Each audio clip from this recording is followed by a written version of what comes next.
Hey guys, Miles here at Tactical Hyve.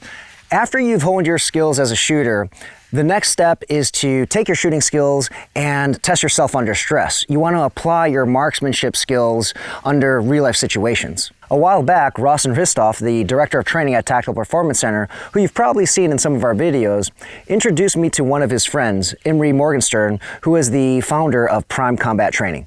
Imri was a special operations operator with the IDF, or the Israel Defense Forces, specializing in counterterrorism warfare.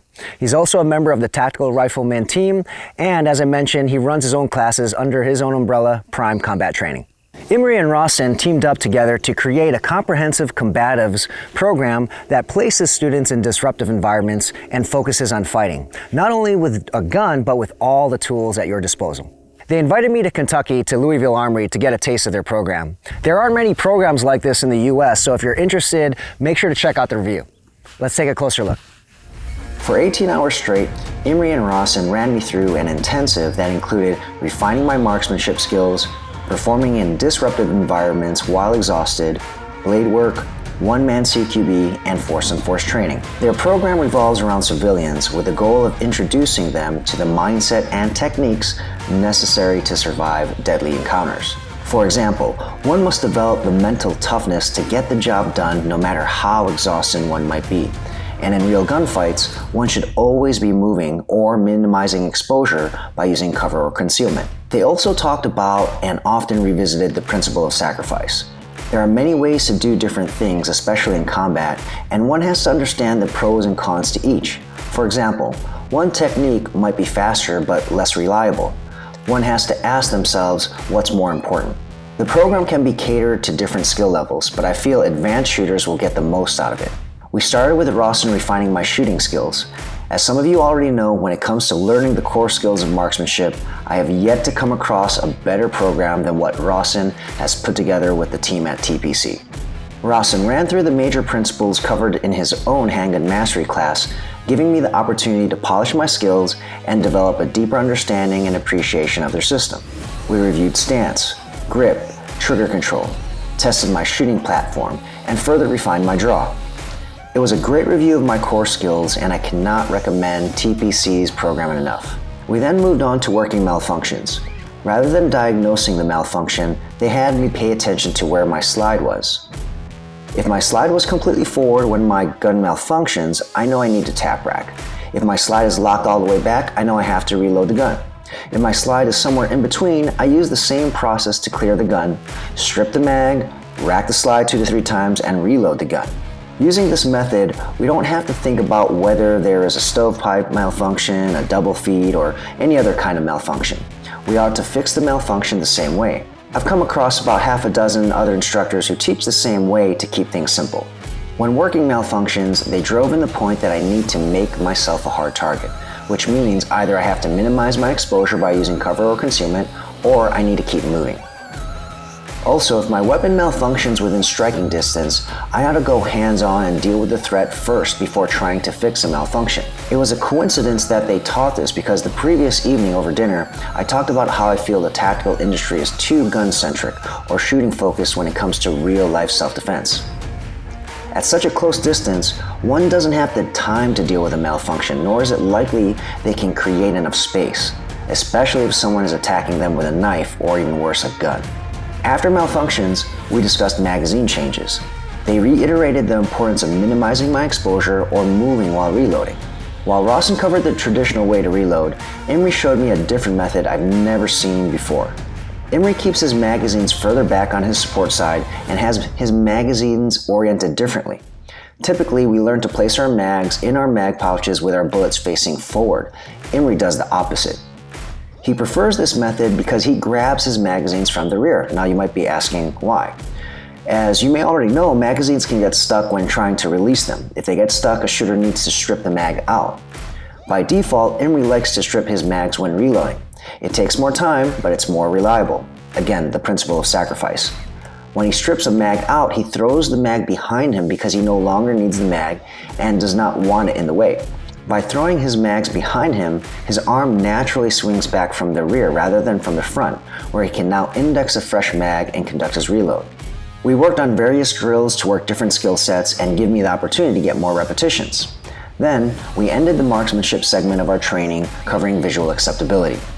When it comes to real gunfights, we can't really wait until we have a perfect sight alignment with every shot.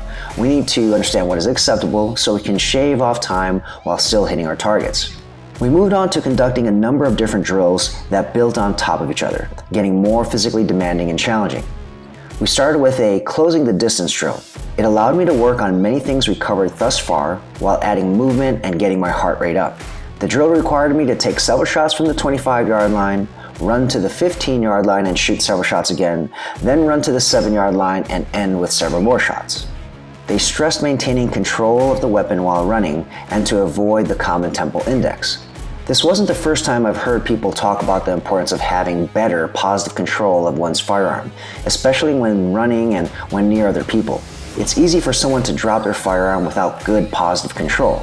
And many agree, tempo indexing does not provide adequate control and it places your firearm in an unnatural and inefficient ready position. Imri and Rossen turned things up a notch by having me do up drills where I was instructed what targets to shoot as well as how many times. There was a twist though. First, I was shooting steel targets at a distance where I would feel some frag. This was done by design. Secondly, Imri and Rossen would be pushing and shouting at me throughout each repetition. The idea was to test my core skills in a disruptive environment. Frag hitting me, the guys pushing me around, while knowing that it's unlikely that I will have my sights on target perfectly in a gunfight. The drills gradually became more demanding to prepare me for the shoot house. We moved on to malfunction drills where Imri loaded my magazines with dummy rounds to induce malfunctions. Different targets would be called out with a number of shots to be taken, and my objective was to shoot all of my rounds and not throw any mags with rounds in them, or all of us would be doing push-ups. They wanted me to continually move when dealing with a malfunction and to deal with my malfunction based on where my slide was. It doesn't seem like it from watching the video, but having both Imri and Rossen shout and push and slap me around caused a lot of stress and disruption. I had to remind myself to move when needed and to calm down when I needed to take accurate shots. Move! Move! What are you waiting for? Let's go! Hurry up! Don't have The next drill forced me to think and react quickly. Imri and Rossen set up different areas to shoot from, marked by cones of different shapes and sizes. They shouted out a color, shape, or direction, as well as the number of shots, and I had to move to that position, then engage targets. Instead of physical stress, this drill caused self-induced mental stress. Again, they were adding layers of physical and mental stress as we progressed. In the afternoon, we got more physical with our drills. The idea behind these drills was to get me tired and force myself to perform while winded. These drills were not meant to replicate a real fight. For one drill, I had to tie up and pummel with Imri. The idea here was to get me winded, and on the signal, I was to make space, get past them, and engage targets as instructed.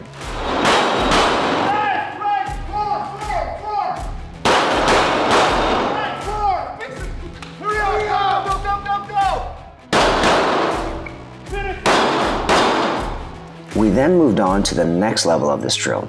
Now, I was striking until I got the signal to engage my targets. The point of striking was not to work on striking. The idea was to get me tired. We repeated this a number of times to the point of exhaustion. I was so tired, I was ready to throw up everything we ate for lunch, and it took a good 15 minutes for me to return to normal. Despite being exhausted, I was able to calm down when it was time to shoot, which helped me nail all my shots. The point of these drills was to simulate the stress and exhaustion experienced in real combat. I had to dig deep to maintain composure and to complete the mission, so to speak. After drilling, we did a little blade work. Their program revolves around integrated combatives, not only shooting. It's important to build confidence and comfort around blades, particularly when tying up and fighting at a close range. We worked a flow called Hubud, which, if you train Filipino martial arts, JKD, or Wing Chun, you ought to be familiar with it. The goal was to continue the flow until instructed to make some space from the tie-up, then engage targets as they were called. To further prep for the shoot house, we spent a lot of time working on CQB, specifically one-man clearing. They made it very clear that one-man clearing is far from ideal, but as civilians, it may be our only option. Unlike the movies, in real life, a one-man team is not going to be hunting like John Wick or clearing rooms with great success. Here, one-man clearing was being taught as a means to get to a safe area, such as a home's choke point where one can stand their ground and call for help. They showed me a method of pieing and clearing rooms I've never seen before. It's very different. As a one-man team, concealment becomes a priority, and the method of pieing they taught maximizes concealment. They reminded me of the principle of sacrifice because this method of pieing is very uncommon. There are definitely disadvantages to their method, but in terms of concealment, I've yet to come across a better method. They demonstrated the 3 common body positions used when pieing, being square, tilting or blading off, and leaning at the waist. These are common ways taught in the wild, and they compared them to their method. I could see that their method provides the least amount of exposure. We also discussed dynamic and slow entries, and how for one-man clearing, going dynamic is almost always a bad idea. I like their approach to learning one-man clearing. We spent a lot of time working on proper footwork and learning angles. Then we practiced everything dry. Finally, we ended with live fire drills. After dinner, we moved to the shoot house to work some techniques and run some scenarios. We started by working entries and doorways using the techniques I learned at the range. When clearing a room, near corners are a problem, even for a team clearing a room. Now if you're alone, it's a bigger issue. So you need to do everything you can to clear as much of the room as possible before entering and without being seen. On the topic of doorways, we talked about opening doors, considering several critical points. 1. The possibility that a door will squeak or make some noise. 2. Whether to open a door fast or slowly. And 3. Dealing with shots that come through a door or even through walls as one opens a door. In America, interior walls are generally not cover. They are concealment. One can open fire at walls and they will likely hit their target. This is why, particularly in one-man clearing, it is so important to try and keep the element of surprise. Stay concealed. We then moved on to using non-lethal rounds in the shoot house, starting with engaging paper targets.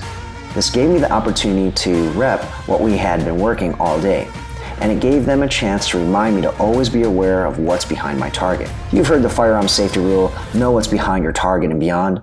Well, when it comes to force and real gunfights, that rule generally gets thrown out the window when it shouldn't. We then moved on to isolating techniques with non-lethal ammo, but this time I would be shooting role players who could shoot back. I worked entering rooms with the goal of seeing and engaging role players before they could see me. I definitely need to practice the techniques more, but this one-day FAM or primer gave me a good taste and clearly showed me the concealment advantage their technique has. I also noticed that I instinctively would back away immediately when I saw a role player pointing a gun in my direction. While this is a natural reaction, the trained reaction is to engage the bad guy before the bad guy knows I'm there. Around 1 a.m. the next day, we moved on to some force training. They ran me through 3 different scenarios. However, unlike traditional force training, where one is given some background information as to what's happening, I wasn't really given any background information, other than there were 1 or multiple bad guys in the shoot house and I had to resolve the situation. These types of scenarios are tough because there are no guidelines, and in a way, can set up the student for failure, but I really like them too. A student has to be ready for anything, and it brings out any preconceptions or default behaviors or assumptions a student might have to light. The first scenario was pretty nerve-wracking. Again, I had no idea what was going on or how things would play out. Louisville Armory has a pretty big shoot house, and each time I cleared a room, I knew I was getting closer to the action, so the suspense was building. Looking through the opening of a hinge at a door, I couldn't really tell if someone was hiding behind a piece of furniture. I didn't have a flashlight, and I was caught in a dark spot where I couldn't really see. From the video, you can see someone is there, but from my point of view, I couldn't really tell. I ultimately exposed myself too much, giving one of the role players an opportunity to shoot me, but I was able to get out of the way and neutralize him. I was able to take out the second role player, but I also got shot in my hand. The second scenario was meant to work on using my voice to communicate and help understand and resolve the situation at hand. Well, I crashed and burned in a common situation that any cop, for example, might encounter. Granted, I wasn't told what was going on, but I still should have spoke up to understand what was happening. I immediately assumed that the role player who was hitting someone was the bad guy. However, in this situation, the guy sitting down being hit was the bad guy, and I took out the good guy. There were a lot of learning points here. For example, I had no reason to fire. There wasn't a deadly weapon in sight, yet I did anyway. It's common in force training where participants are predisposed to feel like they have to use their firearm and shoot in every scenario. Well, I fell for it hook, line, and sinker. But the great thing about these types of scenarios is that once students make the mistake, they become more aware and the chances of them making the same mistake again decrease greatly.